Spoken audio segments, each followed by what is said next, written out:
तद्वनुमित्युपासितव्याम् स य एतदेव वेदाभिहैनं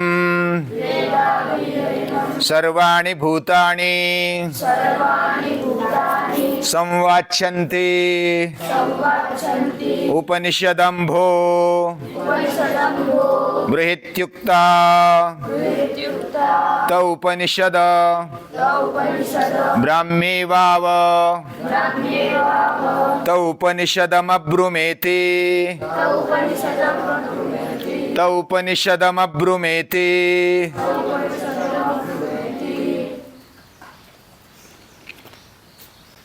श्रीमद् भगवद गीता, उपनिषद और वेद, ये सभी ग्रंथ हमें जीवन का रहस्य समझाना चाहते हैं। विशेष करके मानवीय जीवन, और मानवीय जीवन यह सृष्टि से एक रूप है, वह अलग नहीं है, और उस परब्रह्म तत्व से भी एक रूप है, वह अलग नहीं है। और ये बात जब समझाते हैं तो यही रहस्यमय बात है। हमें ऐसा लगता है कि इसमें क्या रहस्य है, भगवान सभी में बसा हुआ है और भगवान में सभी है,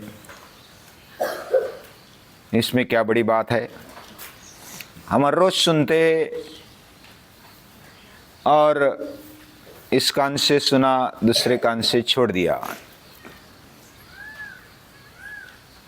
लेकिन उसका प्रतिबोध होते जाना चाहिए। प्रतिबोध विदितम मतम अमृतत्वम ही विन्दते। हर एक क्षण उसका एहसास होना चाहिए। नहीं हर एक क्षण तो कम से कम दिन में 4-5 बार, 2-4 बार तो होना ही चाहिए। और इसलिए त्रिकाल संध्या, या तो बीच बीच में ऐसी संध्या काल जो हमारे जीवन को कुछ मोड़ पर ला खड़ा कर देते हैं, ऐसे काल में उसका स्मरण होना ही चाहिए। अभी इस मंत्र में उसको वन बोला, यानी कल्याण करने वाला, और वो जो ब्रह्म है, पर ब्रह्म है, वह कल्याण करने वाला है हमारा, और इस पर हमारी श्रद्धा होनी चाहिए, पूरा विश्वास होना चाहिए।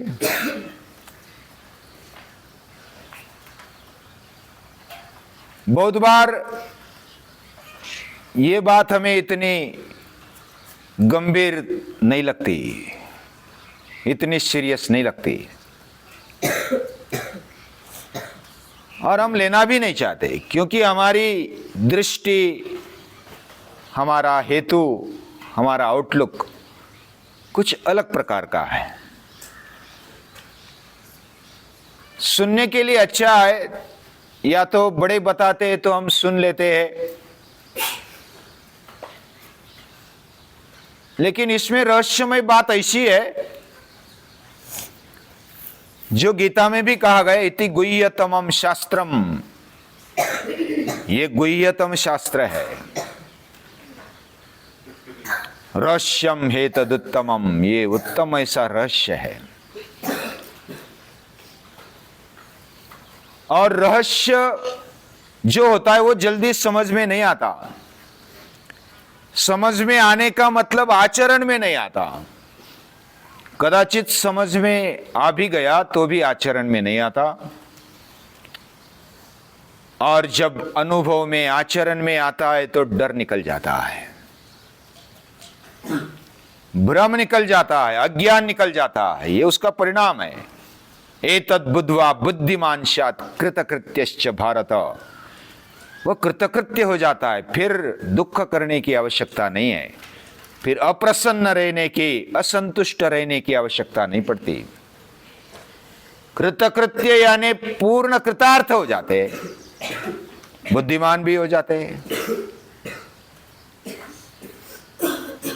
हमें अंतिमता क्या चाहिए, ये बार बार पूछना चाहिए हमारे बुद्धि को, हमारे मन को, कि तुझे अंतिमता क्या चाहिए। हम भटकते इधर उधर और समझ नहीं पाते। इसमें रहस्यमय बात क्या है, कैसी है? जैसे 15वें अध्याय में ये बात आ गई, इति गुह्यतमम शास्त्रम, उपनिषदों का सार है गीता। और ये जो गुह्यतम बात है, ये है कि हमारा जीवन ये कल्याणकारी परब्रह्म है ना, वो चलाता है। उस पर हमारा दृढ़ विश्वास होना चाहिए। और ये विश्वास नहीं होता, इसलिए बार बार कहा जाता है। श्रद्धा नहीं होती, इसलिए बार बार कहा जाता है। उपनिषद भी कहते हैं, गीता भी कहती है, और बार बार वही कहता है जिसमें प्रेम है, जिसमें आत्मीयता है, जिसको सचमुच लगता है कि ये मेरे बेटे है, उसमें बदल होना चाहिए, ये मेरे आत्मीय है, मेरे है, अपने हैं। इनमें ये समझ आनी चाहिए। और जब ये बात समझ में आती है, इसका मतलब क्या है? हमारी दृष्टि कौन सी, इस पर हम आते हैं। फिर क्या हमें ऐसा लगता है कि परिस्थिति हमें प्रभावित करती है? क्या ऐसा लगता है? जो भी परिस्थिति आ जाए, उसके प्रभाव से हम प्रभावित होते हैं क्या नहीं है? समझो ठंडी आ गई, प्रभावित होते हैं क्या नहीं होते? दंगा हो गया, या तो आतंक मच गया, या तो युद्ध शुरू हुआ, या तो झगड़े हो गए, हमारे पर प्रभाव पड़ता है क्या नहीं पड़ता? पड़ता है। कुटुंब में झगड़े हो गए, एक दूसरे से गाली देने लगे, तो क्या प्रभाव नहीं पड़ेगा? पड़ेगा। परिस्थिति हम पर हावी हो जाती है। तो प्रश्न इधर ये आता है, हम क्या समझते, परिस्थिति को हम बदल सकते हैं या परिस्थिति हमें बदलती है? क्या परिस्थिति का हम गुलाम है? क्या जो भाग्य में लिखा है, नियति ने हमें तय किया है, वो होगा? और वो होगा तो हम गुलाम हो गए? क्या भगवान ने हमें गुलाम बनाने के लिए जन्म दिया? क्या हमें कठपुतली बना के रखा है? जैसा वो नचाएंगे हम नचेंगे, ऐसा है? ये मूल प्रश्न खड़ा करना चाहिए, अपने आप से पूछना चाहिए।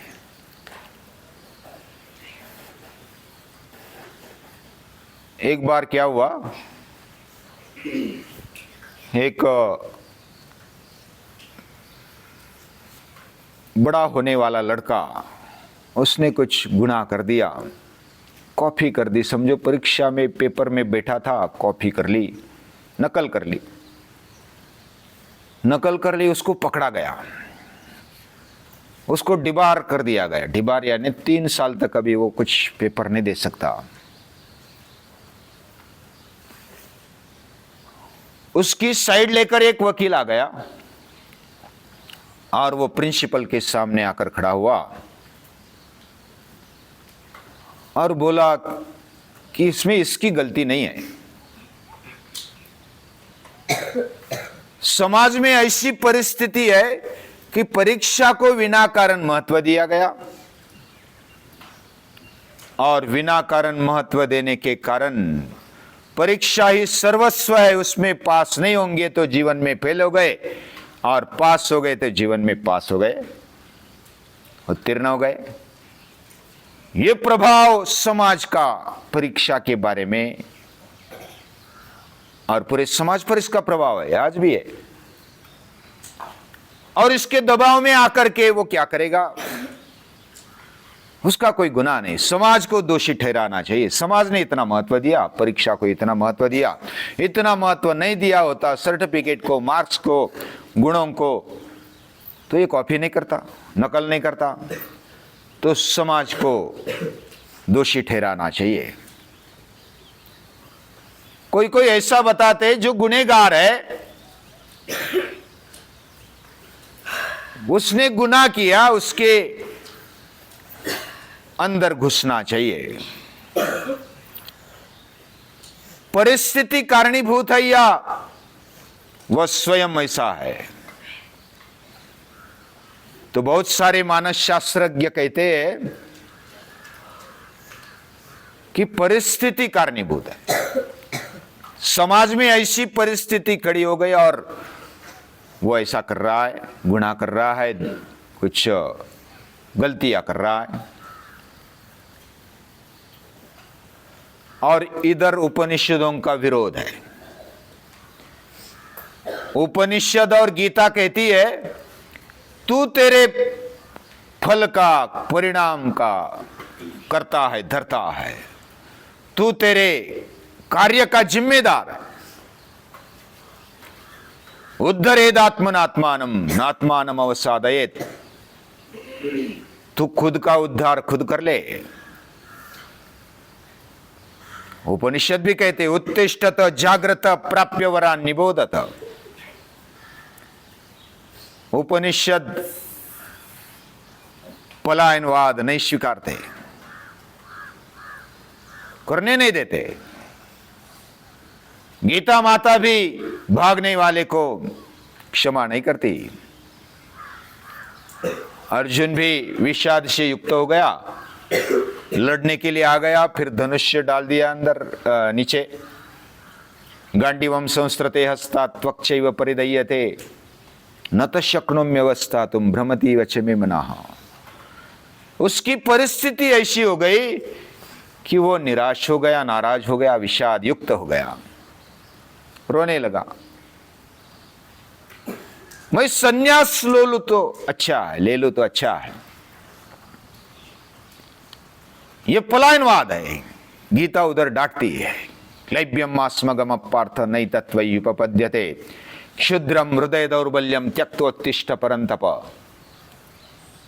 थप्पड़ मारती है गीता को, उपनिषदों को ये स्वीकार नहीं है। वो कड़क माता है, कड़क दादी मां है। तू परिस्थिति का गुलाम मत होना। परिस्थिति क्या है? लास्ट में परिस्थिति को हम दोष देते हैं, या तो भाग्य को, नियति को, या तो कोई कोई ऐसे हमारा मन ही वैसा है, जन्म जन्मांतर से आया है तो जाएगा नहीं ना। परिस्थिति का भी कुछ प्रभाव रहता है, लेकिन ऐसा समझ बैठना कि परिस्थिति के हम गुलाम हैं, हम कुछ नहीं कर सकते, यह विचारधारा गलत है। यह उपनिषदों को मान्य नहीं, गीता को मान्य नहीं। परिस्थिति यानी क्या होती है? 50 लोग आ गए, दंगा भड़का दिया, परिस्थिति आ गई, दंगल हो गई। समझो कि हम 100 लोग आ गए, इधर सुबह उठ रहे हैं, योग कर रहे, सूर्य नमस्कार कर रहे, अभ्यास कर रहे, गीता का अभ्यास कर रहे, उपनिषदों का अभ्यास कर रहे, हो गया कि नहीं वातावरण निर्माण? ये परिस्थिति निर्माण कर दी, हमने कर दी। समझो कि एक अकेला नहीं कर सकता, तो अच्छे विचारों वाले, इसलिए लोक संग्रह करना चाहिए, यज्ञ करना चाहिए। इसलिए इंद्रदेव बड़े हैं, वो परिस्थिति का निर्माण करते हैं। वो अकेले भी चलते हैं और साथ में सभी को लेकर जाते हैं, और सभी के साथ आत्मीयता बांधते हैं। परिस्थिति को लेकर रोते बैठने वाला गीता माता को मान्य नहीं। गीता उठाती है, सोने वाले को उठाती है, उठने वाले को चलाती है, चलने वाले को दौड़ाती है। और ये उपनिषदों का सार है, वो भागने नहीं देती। फ्राइड नाम के मनोविशेषज्ञ हो गए, फ्राइड, सिगमंड फ्राइड, उन्होंने मनोविश्लेषणवाद में ये कहा कि ये जो गहरा मन है ना, उसमें अहंगंडा है, न्यूनगंडा है, भयगंडा है, इसको हम बदल ही नहीं सकते। ये ओरिजिनल है, मन का ये स्वभाव है। वो एक तो भय में रहता है, अहंकार में रहता है, या तो गुलाम रहता है, न्यूनगंडता में रहता है। इसके अलावा उसका दूसरा कोई चारा ही नहीं है। यानी लाचार, उधर उनको विचार नहीं मिले। उन्होंने जो अभ्यास किया है मन के बारे में, वो बहुत ही गहरा है। सिगमंड फ्राइड का अगर हम साइकोलॉजी का अभ्यास करते हैं तो वही ज्यादा फोकस में आते हैं, लेकिन उनका गीता का और उपनिषदों का स्पर्श नहीं हुआ, अभ्यास नहीं हुआ। दूसरे जो होते हैं, जो अपक्व ऐसे भक्त होते हैं या तो अंध भक्त होते हैं, वह नियतिवाद को स्वीकारते हैं। नियति प्रभाव करती है, यानी भक्त है, भगवान को भी मानते हैं, नमस्कार करते हैं, सुबह शाम भजन करते रहते हैं, लेकिन वो क्या मानते हैं? भगवान तेरे हाथ में है, मैं कुछ नहीं करूंगा, मैं तो आराम से बैठूंगा, आप करो जो करना है वो। असेल हरी तर देल खाटल्यावरी, ऐसी मराठी में कहावत है। हरी होगा तो खाटले पर देगा, आराम से मैं बैठूंगा। यह कर्मण्यवाद भक्ति में घुस गया है और भक्ति लाचार हो गई, हम गुलाम बन गए। भारत में आध्यात्मिक दृष्टि अच्छी थी, लेकिन गुलाम क्यों बने? हमने धर्म समझा नहीं, अध्यात्म समझा नहीं, गीता उपनिषदों का, वेदों का अध्ययन छोड़ दिया, इसलिए ऐसी परिस्थिति हो गई। हजारों साल गुलाम बनने के लिए मजबूर हो गए, नियति के कठपुतली बन गए। हमने अपने अंदर रहा हुआ पुरुषार्थ छोड़ दिया, और इसलिए हमारी संस्कृति व्याख्या करती है तो अभ्युदय निश्रेय सिद्धि सधर्म। हम जीवन को परिपूर्णता से देखते हैं, हमारी संस्कृति जीवन को परिपूर्णता से देखती है। यानी हमारा भौतिक जीवन भी अच्छा होना चाहिए, समृद्ध होना चाहिए, और आध्यात्मिक जीवन भी समृद्ध होना चाहिए। ये दोनों बातें हैं, अभ्युदय और निश्रेयस। वास्तविकता को छोड़ा नहीं है। कोई लोग धर्म के नाम पर, भक्ति के नाम पर स्वर्ग के पीछे लग जाते हैं। जो वर्तमान में जी रहे हैं उसको छोड़कर स्वर्ग की बातें करते हैं। तो जाओ ना स्वर्ग में, किसने इधर रोका है? ऐसा मस्करी में बोल सकते हैं। वो इधर भी नहीं छोड़ना चाहते, मरना नहीं चाहते, लेकिन स्वर्ग की कामना करते हैं। और इधर कुछ नहीं करना, इधर भी करना है तो बस आगे कुछ मिलेगा फिर करेंगे। और जो भी लालच में, जो स्वार्थी वृत्ति वाले होते हैं, वो इस चक्कर में अटक जाते हैं, नसीब के चक्कर में अटक जाते हैं।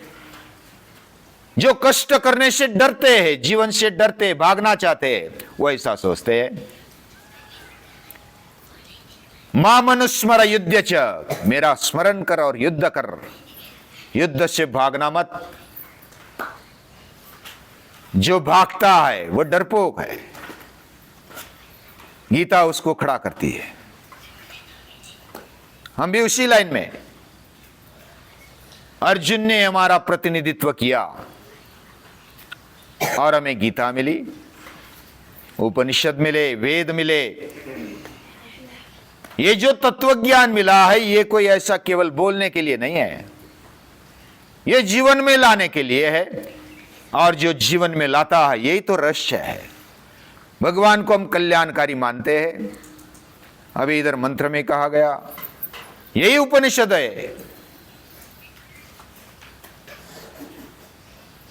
उपनिषद में जो भी बात कही गई वह यही है कि वो कल्याणकारी है, वो सर्वे सर्वा है, और हमारी इच्छा शक्ति उसको योग्य दिशा देकर हमारा स्वातंत्र्य बरकरार रखते हुए हमें कार्य करना है। भगवान हमारे साथ में, वो प्रेरणा देता है, वो शक्ति देता है, लेकिन इच्छा मेरी है, शक्ति उसकी है। मैं अपनी शक्ति के अनुसार, इच्छा शक्ति के अनुसार मैं मेरा प्रयास करूंगा, भगवान देगा ही देगा। ये इधर ये रहस्य बताना चाहते हैं। ये रहस्य समझ करके जो आगे चलता है वो बुद्धिमान है, वह कृतकृत्य है, उसका जीवन धन्य है। ऐसे धन्य जीवन जिसके हो गए उनको नमस्कार है, प्रणाम।